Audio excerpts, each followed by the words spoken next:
تو اس وقت تک یہ جو ہے مل جانا، میں یہ نہیں کہہ رہا کہ ان کو کیوں ملی ہے، ججوں نے بہتر سمجھا، انہوں نے ان کو دے دیا۔ فیصلے عدالتوں میں ہو جانے چاہیے، پھر روزانہ ٹی وی پہ اتنی لمبی لمبی پریس سر میں یہی تو عرض کر رہا ہوں، آپ کو ایک چھوٹی سی مثال میں دیتا ہوں کہ آپ یہاں پر ذرا تھوڑا سا، ابھی میرے بھائی بات کر رہے تھے پیپلز پارٹی سے بھی، واقعی ان کا گلہ اپنی جگہ پہ درست ہے کہ ان کو تو 11 سال بعد اینڈ ریزلٹ وہی ہے، ریلیف وہی ملتا ہے جو نون لیگ کو ملتا ہے، لیکن ڈیوریشن کا بہت زیادہ فرق ہے کہ نون لیگ کی ڈیوریشن جو ہے وہ چند ماہ کی ہوتی ہے، اور اس کے بعد یہ فلائی آؤٹ کر جاتے ہیں یا کسی طریقے سے ان کو بیل کر دی جاتی ہے۔ ہماری بہن ہیں مریم، ان کو بتایا گیا تھا، بیل آؤٹ کیا گیا تھا کہ جی آپ اپنے والد کی خدمت کریں، اور وہ جو ہے وہ ملک کی خدمت پہ لگی ہوئی ہیں سیاست میں۔ مقصد ہے یہ ساری چیزیں قوم دیکھ رہی ہے، کسی سے یہ چیزیں ڈھکی چھپی نہیں ہیں کہ کیا کچھ اس ملک میں ہو رہا ہے، لیکن یہ انتہائی بدقسمتی ہے۔ میں صرف اتنا کہوں گا کہ اللہ تعالیٰ اس قوم کی خیر کرے، اس ملک کی خیر کرے، اور اس ملک کی بہتری چاہنے والوں کی اللہ پاک خیر کرے۔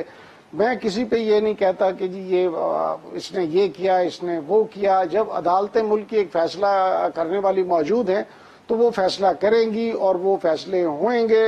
اب دیکھنے کی بات یہ ہے کہ ادھر جو $60 ملین پہ جو ہے وہ گیلانی صاحب آؤٹ ہوئے تھے، وہ دن دہاڑے جس طرح سے چلے گئے، سوئس گورنمنٹ پیٹتی رہی کہ یار آپ کے پیسے واپس لے لو آپ گورنمنٹ آف پاکستان سے، لیکن وہ نہ لے کے بھی اس کے باوجود ہم پورے کانفیڈنس کے ساتھ بیٹھ کے جناب ٹی وی پہ ایسے بول رہے ہوتے ہیں کہ جیسے کچھ بھی نہیں ہوا۔ حدیبیہ پیپر ملز کا وہ ایشو تھا، وہ اٹھا کے بالکل اس کو دبا دیا گیا، اور ایک جج صاحب نے جناب اس پہ کہہ دیا کہ یہ ایسے ہوگا۔ بھائی ٹھیک ہے، آپ جج ہیں، اب ہم کیا کہہ سکتے ہیں۔ علی پرویز صاحب، ابراہیم صاحب کہتے ہیں کہ آپ کو ذرا جلدی ریلیف مل جاتا ہے، پیپلز پارٹی کو بڑے دھکے کھانے پڑتے ہیں کورٹوں میں۔ طارق بھائی، میں نہایتی احتراماً خان صاحب سے یہ گزارش کروں گا کہ جب یہ ٹی وی کا شو دوبارہ ری رن ہونا تو اس کو ضرور ایک دفعہ دیکھ لیجئے گا۔ میں نے کس جگہ پہ جیوری بننے کی کوشش کی؟ میں نے تو صرف یہی گزارش کی کہ ہم نے آن میرٹ بیل آج ہم نے اچیو کی ہے، اور اس کے بعد ہم ان بوگس کیسز کا سامنا کریں گے، اور میں نے صرف جو ان کی نیت ان کیسز کے پیچھے بنانے کے لیے تھی، میں نے تو صرف ان کی طرف سے اشارہ کیا۔ ان سے پوچھے رانا ثناء اللہ صاحب کے اوپر انہوں نے ہیروئن ڈالی کہ نہیں ڈالی، ان سے اس چیز کا تو جواب لینا۔ ان سے پوچھیں بشیر میمن صاحب کو بلوا کے، جو ڈامرا صاحب نے بھی جس کی طرف اشارہ کیا کہ عمران خان صاحب نے ان کو کیا اس چیز کے لیے نہیں ان کو کنونس کرنے کی کوشش کی کہ میاں نواز شریف صاحب کے خلاف تم کیسز بنا کے لے کے آؤ، بوگس کیسز بنا کے لے کے آؤ، اور جب اس نے آپ یہ بوگس کیسز بھیا میری کہہ رہے ہیں خان نا صاحب، علی، آپ بوگس کیسز جب کہہ رہے ہیں تو آپ جوری تو بن گئے نا میرے بھائی۔ خان صاحب کیسز بوگس ہیں، یہ نہیں ہے تو باری پہ جوڈیشری ڈیسائیڈڈ۔ میں صرف آپ کو وہ باری پہ بولنے کی ضرورت کر رہا ہوں، آپ سے گزارش یہ ہے کہ احتراماً اپنی باری پہ جواب دے دیجیے گا۔ میں تو اس کو جو بوگس اس لیے کہہ رہا ہوں کہ اس نے وہاں پہ آپ کو نہ کر کے وہاں سے بشیر میمن اٹھ کے گیا تھا نا۔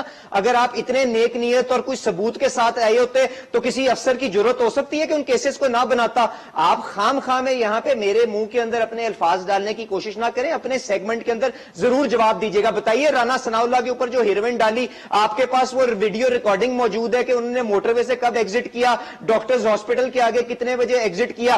آپ اپنی گاڑی پہ دونوں پوائنٹس کے اندر مجھے ٹریول کر کے دکھا دیں اور اس کے بعد بتا دیں کہاں پہ آپ نے یہ ریکوری کی تھی ہیروئن کی، تو میں آپ کی بات مان لیتا ہوں۔ کائنڈلی اس چیز کے میں ہاتھ جوڑ کے کہہ رہا ہوں، اس ملک کے اداروں کو آپ اس طرح سے ابیوز کرنا، بلکہ اب تو مولیسٹ کرنا بند کر دیں، کیونکہ آپ کو ہر جگہ شرمندگی اٹھانی پڑی ہے۔ آپ کو جس چیز کی طرف دھیان دینے کی ضرورت ہے وہ صرف اور صرف یہ ہے کہ آج آپ نے ایک عام آدمی کی زندگی کتنی مشکل کر دی ہے۔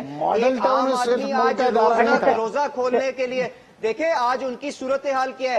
1 کلو چینی لینے کے لیے وہ سستے بازار کے باہر 1 کلومیٹر کی لائن ڈال کے کھڑے ہوئے ہیں، اور اس کے بعد ان کو چینی ملتی ہے 400-500 روپے کلو۔ آج نیمبو کی قیمت ہو گئی ہے، جس سے وہ گھر کے اندر ہر مسلمان اپنا روزہ جو ہے وہ افطار کرنے کی کوشش کرتا ہے، وہاں پہ سکنجبین سے کوشش کرتا ہے۔ یہ صورتحال ہے۔ آج جو ہر گھر کے اندر چاٹ بنتی ہے اس کے اندر جو کیلے ڈلتے ہیں وہ 300 روپے درجن ہو گئے ہیں۔ اس کا آپ نے جواب نہیں دینا، آپ نے سارے کا سارا دھیان اس چیز کے اوپر رکھنا ہے کہ میں نے بشیر میمن کا ہاتھ کس طرح موڑنا ہے, میں نے رضوانہ ثناء اللہ کی زبان بندی کس طرح کرنی ہے, میں نے شہباز شریف صاحب کے اوپر کون سا کیس بنانا ہے, میں نے میاں نواز شریف صاحب کے اوپر کس طرح کیس بنانا ہے, اور کس طرح فیصلہ لینا ہے جج بشیر کو بلیک میل کر کے, جج ارشد کو بلیک میل کر کے. کیا یہ یہاں پہ ہم نے سب کچھ ہوتا ہوا نہیں دیکھا؟ سارا کچھ یہاں پہ ہوا ہے. اور اس کے بعد طارق بھائی ان کی جرت اور ہمت کو سلام ہے. یہاں پہ ٹی وی پہ آ کے کہتے ہیں کہ جی اٹھ کے باہر چلے جاتے ہیں, ریلیف جلدی ملتا ہے. تو ان کو کہیں اتنی اخلاقی جرت پیدا کریں کہ بتائیں کہ کون ہمیں اس طرح سے ریلیف دیتا ہے, کون ہمارے ساتھ ایسا ڈیل کر رہا ہے. اور اس کے بعد جہاں تک میاں نواز شریف صاحب کے جانے کا معاملہ ہے,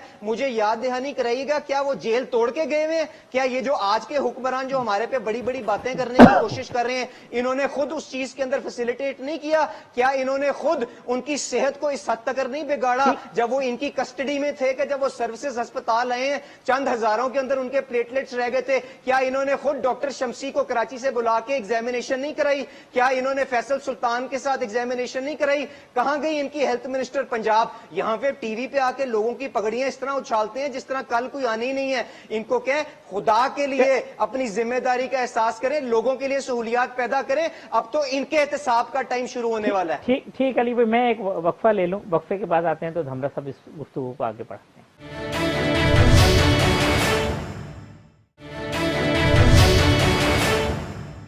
ویلکم بیک ناظرین. عاجز دھامرا صاحب, ابراہیم خان صاحب, علی پرویز صاحب میرے ساتھ موجود ہیں. دھامرا صاحب, ٹی ایل پی کی ذکر ہو رہا تھا, ڈیسیجن پھر بیک, پھر یہ جہانگیر ترین یہ فیصلے لیتے ہیں واپس چلے جاتے ہیں, کیوس ہے, کنفیوژن ہے, کیا چیز ہے؟ پاکستان کی تاریخ کا سب سے بڑا بلنڈر اگر کسی حکمرانوں کا کسی قوم کے ساتھ, اپنی ہی قوم کے ساتھ ہے, تو وہ یہ ہے کہ آپ قوم سے خطاب بھی کر رہے ہیں. آپ کے بدرا کہتے ہیں کہ یہ پارلیمنٹ ڈیسائیڈ کرے گی, آپ پارلیمنٹ میں آ بھی نہیں رہے. آپ کا جو کوئی منسٹر جو ہے وہ بات کرنے کے لیے تیار نہیں ہے. آپ نے پرائیویٹ ممبر ڈے کے طور پر آپ کی پارٹی کا بے شک کوئی رکن ہو, مگر کس کو پتا نہیں, میں بھی پارلیمنٹ میں رہا ہوں, کہ وہ آفیشیل بزنس نہیں ہوتا, بالکل نہیں ہوتا. کل احسن اقبال صاحب نے بھی یہ بات کی, تو میرے خیال میں ایک بہت بڑا دھوکہ ہو رہا ہے. خود ہماری اصطلاح تو یہ ہے کہ جو فرینچ ایمبیسڈر والا معاملہ ہے وہ کمیٹی کی طرف بھیجا جا رہا ہے, اور باقی چیزوں کے اوپر ایک قرارداد بنا کے دیکھیں, میں یہی کہہ رہا ہوں کہ دونوں سائڈ سے یہ حکمران دھوکہ کر رہے ہیں. آپ فرانس کو کہہ رہے ہیں کہ جی ہم مغرب کے ساتھ چلنا چاہتے ہیں, آپ اس کالندم تنظیم کو کہہ رہے ہیں کہ جی ہم آپ کے ساتھ ہیں, قرارداد پیش کر رہے ہیں. وہ نہیں کی آپ نے, وہ ایک پولیٹیکل پارٹی ہے, وہ نہیں کی آپ نے. آپ ایک دن اس کو کالندم قرار دیتے ہیں, پھر آپ ان سے نیگوسیشن کرتے ہیں, اور پرائم منسٹر کو یہ معلوم نہیں ہوتا کہ میرے ایکس وزیر داخلہ اور موجودہ وزیر مذہبی امور نے سگنیچر کی ہیں. یہ پرائم منسٹر کہیں بھی ایڈمٹ نہیں کر رہے ہیں اپنے قوم سے خطاب میں. آپ اس سارے ایشو کو قوم کو اعتماد میں لے رہے تھے نا, آپ ایڈمٹ کرتے کہ میرے وزیروں نے یہ غلط بات کی تھی, جس کو میں ایڈمٹ کرتا ہوں کیونکہ آپ تو بڑے سچ گو ہیں. جائے گی اسمبلی کے اندر, کوئی اس پہ ڈیسیجن ہوا ہے؟ یہ پارلیمنٹ کو استعمال کرنا چاہتے ہیں, پرائم منسٹر آئیں, وہ خود اس قرارداد کو پیش کریں, ہم دیکھیں کہ یہ حکومت سیریس ہے, پارلیمنٹ میں یہ ایشو ریزالو کرنا چاہتی ہیں تو ٹھیک ہے, ادروائز دھوکہ ہے.